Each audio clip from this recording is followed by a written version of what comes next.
আসসালামু আলাইকুম। সবাইকে শুভেচ্ছা জানাচ্ছি। মাসুম মাহবুব দেখছেন ওপেন দ্য ইউটিউব চ্যানেল এবং মাসুম মাহবুব ফেসবুক পেজ। পৃথিবীর যেই প্রান্ত থেকে যারা দেখছেন, শুনছেন, দর্শক বেশ কিছু ব্রেকিং খবর আছে আমাদের হাতে আজকে। আশা করি পুরো সময় আমাদের সঙ্গেই থাকবেন। মার্কিন যুক্তরাষ্ট্রের গুরুত্বপূর্ণ তেলের ট্যাংকারে অ্যাটাক করে ইরান যুদ্ধ সম্প্রসারিত করল। বলা হচ্ছে এবার নতুন মিশরে অ্যাটাক করেছে, যেটা আমি আপনাদের কালকে বলেছি। কিন্তু কাল রাতে আরেকটি খবর দিয়েছিলাম যে ইরান সারপ্রাইজ অ্যাটাক করেছে মার্কিন ঘাঁটিকে টার্গেট করে জর্ডানে। অর্থাৎ ৩ দিন যুদ্ধ বন্ধ থাকার পর ইরান হুট করে নিজ থেকে স্বপ্রণোদিত হয়ে মার্কিন ঘাঁটিতে প্রথম অ্যাটাক করল। এর আগে কখনো ইরান প্রথম অ্যাটাক করেনি। তার পাল্টা জবাব দিয়েছে আমেরিকা। ইরানের মধ্যে ব্যাপক হামলা চালিয়েছে মার্কিন যুক্তরাষ্ট্র।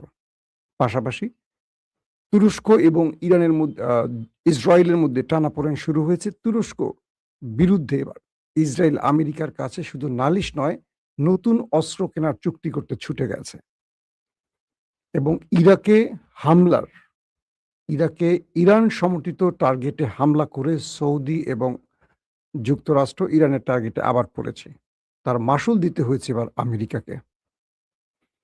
প্রিয় দর্শক, চলুন আমি আপনাদেরকে গুরুত্বপূর্ণ একটা করে সেই খবরগুলো দেওয়ার চেষ্টা করছি। প্রথমেই আমি চলে যাচ্ছি আমেরিকা গেল রাতে, অর্থাৎ যে রাতের পর আমরা লাইভ শেষ করে সময়টা পার করেছি, সেই সময় মধ্যরাতে যে ইরানের উপর হামলা হয়েছে তার বিস্তারিত খবরগুলো একটু জানাবার চেষ্টা করছি।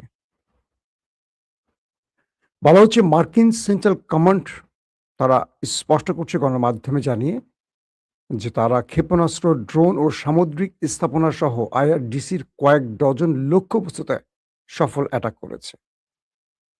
মার্কিন সেন্ট্রাল কমান্ড জানিয়েছে গভীর রাতে মধ্যপ্রাচ্য মধ্যপ্রাচ্যে মার্কিন বাহিনীকে লক্ষ্য করে ক্ষেপণাস্ত্র হামলার চেষ্টার জবাবে মার্কিন বাহিনী ইরানের বিরুদ্ধে একটি কড়া হামলা করেছে, বড় মাপের হামলা করেছে। মার্কিন বাহিনীর উপর ক্ষেপণাস্ত্র হামলার চেষ্টার জবাবে ২৯ জুলাই তারা বলছে মার্কিন বাহিনীর উপর হামলার চেষ্টা, তারা বলছে না যে হামলাটি সফল হয়েছে, মানে ইরান যে হামলাটি সফলভাবে করেছে এটা বলছে না, তারা বলছে যে চেষ্টা। তার মানে তারা বোঝাচ্ছে ইরানের হামলাটা সফল হয় না, এটা হলো তাদের কৌশল।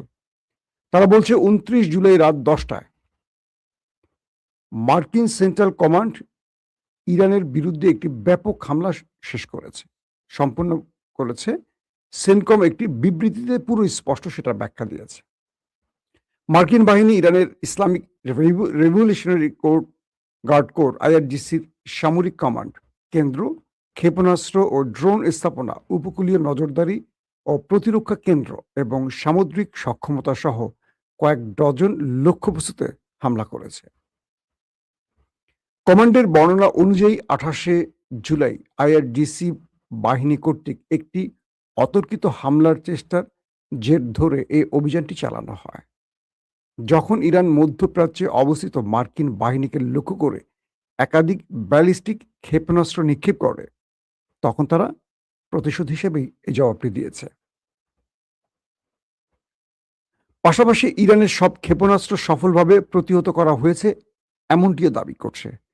ইরান যে একদিন আগে মার্কিন ঘাঁটিগুলোকে টার্গেট করে অ্যাটাক করেছে, সবগুলোকে প্রতিহতের দাবি করছে তারা। মার্কিন সামরিক বাহিনী জানিয়েছে ৫০,০০০-এরও বেশি মার্কিন সেনা বর্তমানে মধ্যপ্রাচ্য জুড়ে মোতায়েন রয়েছে এবং তারা অত্যন্ত অত্যন্ত সতর্ক, মনোযোগী ও মারাত্মক প্রস্তুতি আছে। ৫০,০০০ সেনা ইরানের বিরুদ্ধে লড়াই করার জন্য সদা প্রস্তুত, এটি জানাচ্ছে। ইরানের গণমাধ্যম জানিয়েছে যে দক্ষিণ ইরান জুড়ে মার্কিন ক্ষেপণাস্ত্র হামলার নতুন ঢেউ চলাকালে দেশটির কেশম দ্বীপের একটি আবাসিক এলাকা আক্রান্ত হয়েছে।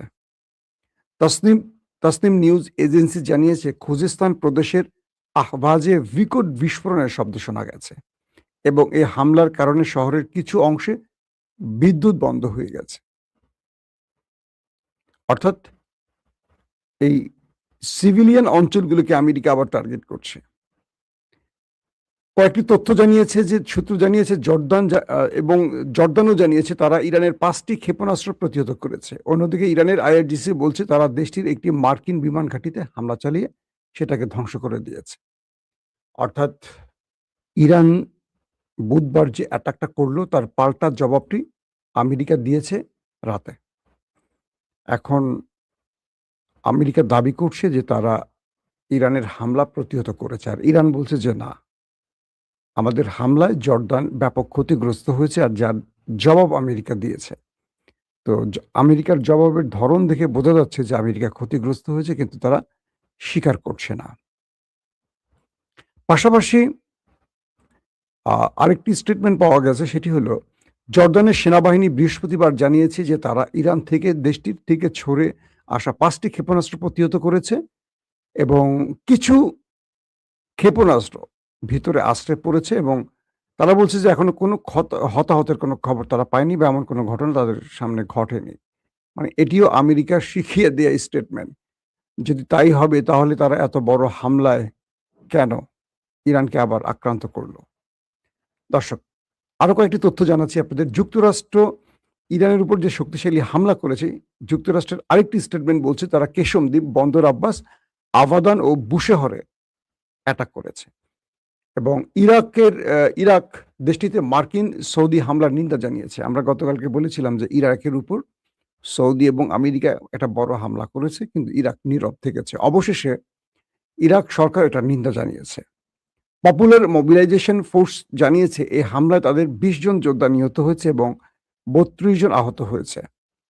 আর ইরানি গণমাধ্যম জানিয়েছে ইরাকে যুক্তরাষ্ট্র ও সৌদি আরবের যৌথ হামলায় 4 জন ইরানি উপদেষ্টা নিহত হয়েছে। মার্কিন মধ্যস্থতায় যুদ্ধবিরতি সত্ত্বেও গাজায় এখনো কিন্তু ইসরায়েল হামলা চালিয়ে যাচ্ছে। এর মধ্যে বলা হচ্ছে ইসরায়েলি হামলায় 2 ফিলিস্তিনিকে হত্যা এবং 1 ডজনেরও বেশি সাধারণ ফিলিস্তিনিকে আহত করা হয়েছে। পাশাপাশি লেবাননের জাতীয় সংবাদ সংস্থা জানিয়েছে যে রাতভর দক্ষিণ লেবাননের বেশ কয়েকটি গ্রামে ধারাবাহিক বিস্ফোরণে কেঁপে উঠেছে। অর্থাৎ ইসরায়েল আবারও লেবাননে হামলা শুরু করেছে, এই তথ্যটি তারা জানিয়েছে।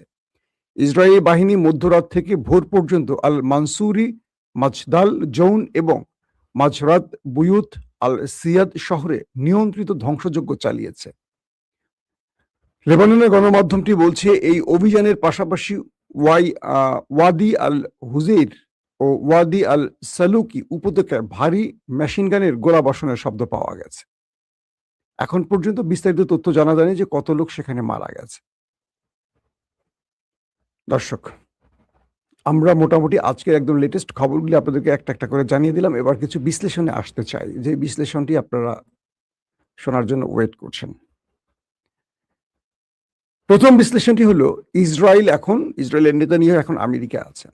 তার আমেরিকা থাকার কয়েকটা উদ্দেশ্য। একটি হলো ইরানে যেন আমেরিকা বড় মাত্রা অ্যাটাক করে, এবং ইরানের মধ্যে গোয়েন্দা তথ্যের আলোকে ইসরায়েল জেনেছে তারা 60% সমৃদ্ধকরণ ইউরেনিয়ামকে 90% পৌঁছে দিয়েছে। অর্থাৎ পারমাণবিক বোমা তৈরির কাঙ্ক্ষিত লক্ষ্যে ইরান পৌঁছে গেছে। একটি সূত্র বলছে যে ইরান নিউক্লিয়ার তৈরি করে ফেলেছে, অর্থাৎ নিউক্লিয়ার ওয়ারহেড তৈরি করে ফেলেছে, এবং শীঘ্রই ইরান তার খাইবার শেখান বা আরো যে নতুন ভেরিয়েন্টের মিসাইল তৈরি করেছে যেগুলো আপগ্রেডেড, সেই মিসাইলগুলোতে এই ওয়ারহেডগুলো বসিয়ে যে কোনো অঞ্চলে যে কোনো দূরসীমায় অ্যাটাক করতে পারে। তাই ইরানের উপর দ্রুত এই অ্যাটাকটা জরুরি। দ্বিতীয়ত হলো আমেরিকা যেন তুরস্ককে F-35 কোনোভাবে বিক্রি না করে, পাশাপাশি ভূমধ্যসাগরে তুরস্কের তাণ্ডব থেকে বাঁচার জন্য একটা নতুন চুক্তি করতে চায় ইসরায়েল আমেরিকার সাথে, এবং সেখানে তারা চাচ্ছে যে একটা নতুন P-8 পোসাইডন আকাশযান এটা কেনার জন্য। এখন এটার যে ব্যয় বা এটার দাম, ইসরায়েল এটা কিনতে মানে খুব বড় রকম সংকটে পড়বে, কারণ যুদ্ধকালীন সময় তাদের অর্থনীতির মোটামুটি 12টা বেজে 13টা বেজে গেছে। তো আসেন, ইসরায়েল চাচ্ছে এখন তুরস্ককে ঠেকাতে, কারণ ইরানের পরই তাদের টার্গেট হবে তুরস্ক, আর তুরস্ক ইরানের মতো না, তারা আরো অনেক আধুনিক অস্ত্রের মালিক। ইরান এখন পর্যন্ত তার যুদ্ধে ড্রোন আর মিসাইলের ব্যবহারটি দেখিয়েছে। আর তুরস্কের কাছে ড্রোন, মিসাইল থেকে শুরু করে যুদ্ধ বিমান থেকে শুরু করে রয়েছে আরো এক ঝাঁক নতুন উদ্ভাবিত যুদ্ধাস্ত্র, যার সাথে পৃথিবী এখনো পরিচিত নয়। যাদের কাছে আছে পঞ্চম প্রজন্মের স্টিলথ প্রযুক্তির যুদ্ধ বিমান, যাদের কাছে আছে সামুদ্রিক সাবমেরিন, যাদের কাছে আছে পৃথিবী বিখ্যাত ড্রোন। এবং তুরস্ক সাম্প্রতিক এক যুগে যতগুলো ফ্রন্টে যুদ্ধ করেছে প্রত্যেকটিতে বিজয় পেয়েছে। পৃথিবীর আর একটি দেশে সবগুলো ফ্রন্টে বিজয় পায়নি, না আমেরিকা, না ইসরায়েল, না ইরান, না কি বলবো রাশিয়া সহ অন্য দেশ, কিন্তু তুরস্ক তার প্রতিটি ফ্রন্টে বিজয় পেয়েছে। তো এখানে ইসরায়েল চাইছে যে কোনোভাবে মার্কিন যুক্তরাষ্ট্রের তৈরি P-8 পোসাইডন সামুদ্রিক টহল ও সাবমেরিন বিধ্বংসী এই যানটি কিনতে, আকাশযান বলে এটাকে। তারা বলছে যে তুরস্ক ভূমধ্যসাগর থেকে তার সাবমেরিন ব্যবহার করে ইসরায়েলকে ধ্বংস করতে পারবে খুব সহজে। আর তুরস্ক এই যুদ্ধটা আকাশে করবে, স্থলের চেয়ে সমুদ্রে বেশি টার্গেট করবে, অর্থাৎ আকাশ আর জল, পানিপথ। এটা তুরস্কের জন্য খুব সহজ হবে। তাহলে তুরস্কের এই সাবমেরিনকে ধ্বংস করতে হলে তাদের আকাশ টহল যান বৃদ্ধি করতে হবে, এবং আকাশ থেকে আক্রমণের সক্ষমতা বাড়াতে হলে তাদেরকে P-8 পোসাইডন এই কি বলে সামুদ্রিক টহল ও সাবমেরিন বিধ্বংসী আকাশযানটি খুব জরুরি। এটার একটির দাম প্রায় $3.5 কোটি। তাহলে এবার হিসাব করেন যে কত টাকার এটার মূল্য হতে পারে, $3.5 কোটি। তো এখন এটি কেনার জন্য আমেরিকার শরণাপন্ন হচ্ছে ইসরায়েল, এবং একটা চুক্তির মাধ্যমে এটা কিনতে চায়। দ্বিতীয় যে বিষয়টি হলো, গতকালকে ইরান আরেকটি দেশে তার আক্রমণ বৃদ্ধি করেছে, যদিও ইরান এটিকে স্বীকার করেনি। বলা হচ্ছে মিশরের দামিয়েত্তা যে LNG বন্দর আছে সেখানে হামলা হয়েছে। কি হয়েছিল আসলে ঘটনাটি? যখন ইরাকে ইরানের টার্গেটে সৌদি আরব এবং আমেরিকা অ্যাটাক করে, বলা হচ্ছে ইরান দাবি করছে তাদের 4 জন উপদেষ্টা মারা গেছে এবং 20 জন সেখানে মারা গেছে, সব মিলে 32 জন গুরুতর আহত হয়েছে। তো ইরান এটার প্রতিশোধ হিসেবে মিশরে মার্কিন যুক্তরাষ্ট্রের যে LNG গ্যাস ট্যাঙ্কার আছে এটাকে টার্গেট করেছে। যেহেতু দেশটি মিশর, তাই ইরান কৌশলগত কারণে এখানে তাদের পরিচয় গোপন রেখেছে। এদের একটি সূত্র। মধ্যপ্রাচ্যের আরেকটি সূত্র এবং পশ্চিমা দুনিয়ার গণমাধ্যম বলছে যে এই হামলাটি ইরানের মদতপুষ্ট বা সমর্থিত লেবাননের যোদ্ধারা করেছে।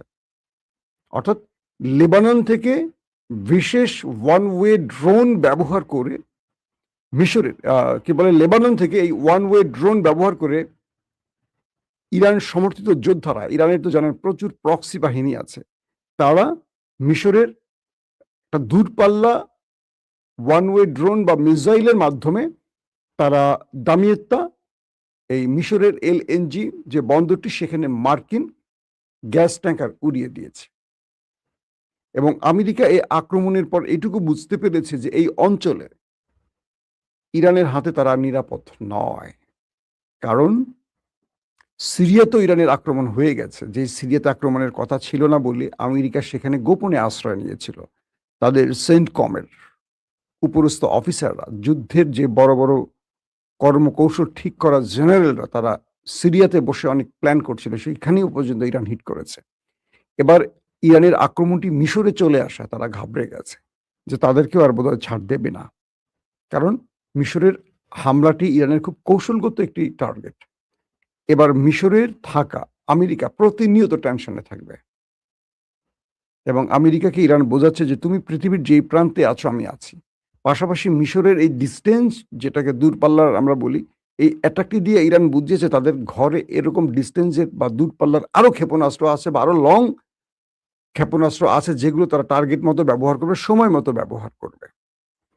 এদিকে ইরানের সময়সীমা প্রায় চূড়ান্ত, যে কোনো সময় ইউক্রেনে ইরান হামলা করবে, কারণ ইরানের একটি জাহাজে ইউক্রেন হামলা করেছে, এবং ইরান যখন ইউক্রেনকে ডেকে এনেছে তাদের অ্যাম্বাসেডরকে, তিনি এটার জন্য দুঃখ প্রকাশ করেছেন। শোনা গেছে কাল রাতে ইউক্রেন তার পররাষ্ট্রমন্ত্রী আব্বাস আরাকচি ইরানের পররাষ্ট্রমন্ত্রীকে ফোন দিয়ে দয়া ভিক্ষা চেয়েছে।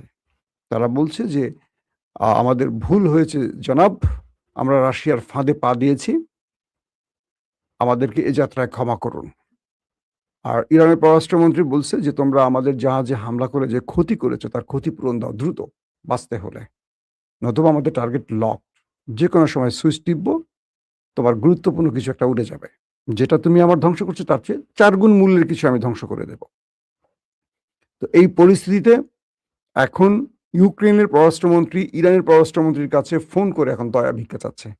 যে আমাদেরকে অ্যাটাক করো না, আমরা ভুল করছি। আমাদের ভুলের মাসুল হিসেবে আমরা কি করতে পারি? আর ইরান বলছে আমাদেরকে ক্ষতিপূরণ দাও। যদি ক্ষতিপূরণ ইরান পেয়ে যায়, সেক্ষেত্রে অ্যাটাকটি হয়তোবা করবে না। কারণ ইরান আরেকটা ফ্রন্টে এখন যুদ্ধ ছড়াতে চাচ্ছে না। আমেরিকাকে আগে শায়েস্তা করে কন্ট্রোলে আনুক। আর যদি তারা কোনো ক্ষতিপূরণ না দেয়, সেক্ষেত্রে ইরান যেকোনো সময় শুনবেন যে অ্যাটাক করে বসছে ইউক্রেনে। প্রিয় দর্শক, আজকের মতো শেষ করছি। ইনশাআল্লাহ আজকে আবারও চেষ্টা করব বিকেল বা সন্ধ্যায় আরেকবার লাইভে আসতে। আর মধ্যরাতে থাকি আপনাদের সাথে প্রতিদিন। আল্লাহ সুস্থ রাখলে, ভালো রাখলে আপনাদেরকে এবং আমাকে আবারও দেখা হবে। সে পর্যন্ত প্রত্যেকে ভালো থাকবেন। আল্লাহ হাফেজ।